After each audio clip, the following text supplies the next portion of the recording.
Buongiorno, è il 5 giugno, torniamo a una nuova edizione dell'edicola della nostra rassegna stampa dei TG Plus, partendo anche dalla provincia di Venezia con la nuova di Venezia e Mestre che apre sempre la nostra rassegna. Il Veneto ora è più povero e non investe nelle menti. Questo è un articolo che troviamo un po' su tutti i giornali, ma qui impera Marco Polo, ecco i disagi, cancellato un volo su 3. Domenica di tensioni per il rinnovo del contratto landing, fermi anche gli autonomi fly sulla sicurezza. I sindacati chiedono di intervenire, troppi passeggeri violenti addirittura. Io tra l'altro ho preso un volo privato, quindi posso capire come si possa stare male in altre situazioni. Al mercato di Rialto le muecche del granchio blu, prima o poi doveva succedere. Sto granchio blu è diventato infestante, adesso fa le muecche e vorrà dire che ci mangeremo il granchio blu. Il cambiamento climatico, l'allergia ora continua, ma nella fotonotizia dall'Università IUSV i corsi ad alta specializzazione, Mestre campus di salesiani per migliaia di studenti. Insomma, abbiamo bisogno anche di operai e di specializzati. Mica tutti i genitori possono pretendere che i figli facciano liceo e poi magari nemmeno becchino la laurea, perché li hanno stressati talmente tanto che sì, fai liceo, però forse era meglio facesse qualcos'altro, si trovasse un lavoro. Ma questi sono discorsi che faccio io e ne avrei e tante anche da dire.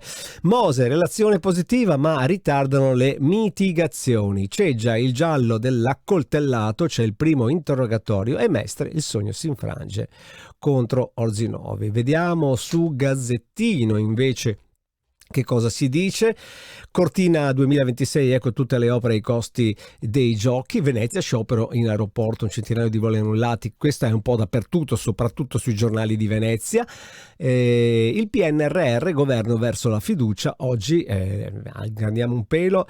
Accelerazione sui controlli della Corte dei Conti, migranti asse con la Germania, missione Tunisi. La Valle Grassabò è stata venduta per 13 milioni, passa dai monti ai vacchi, e il reddito di cittadinanza sugli stranieri 60% dei tagli. Notizie che riguardano Padova, Giustina Destro, Io sette sorelle e quelle volte da prima donna. Vediamo il Corriere della Veneto, che non è Veneto oggi, lunedì.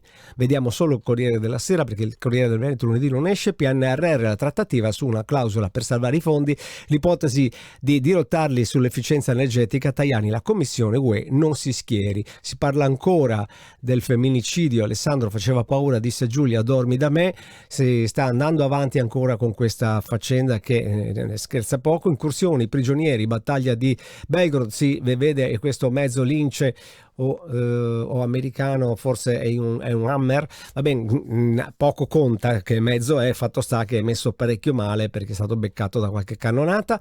America, Cina, se viene evocata la guerra, di Guido Santavecchi, insomma, editoriali vari che vanno letti, sono interessanti, più le notizie di Gianelli che non guastano. Andiamo a vedere anche la pagina di Venezia della nostra TG Plus. Palio delle antiche repubbliche marinare, vince Genova, Larissa Cycling Forum. I greci insegnano all'Europa l'educazione in bicicletta, controlli nel settore dei prodotti energetici. Li trovate, e anche questi sono notizie che trovate sulla pagina come vedete potete pure anche aprirla, se andate proprio sulla pagina home page le trovate un po' tutte qui, le ultime nel nostro portale di TG Plus, che viene aggiornato via via anche durante la giornata. È tutto.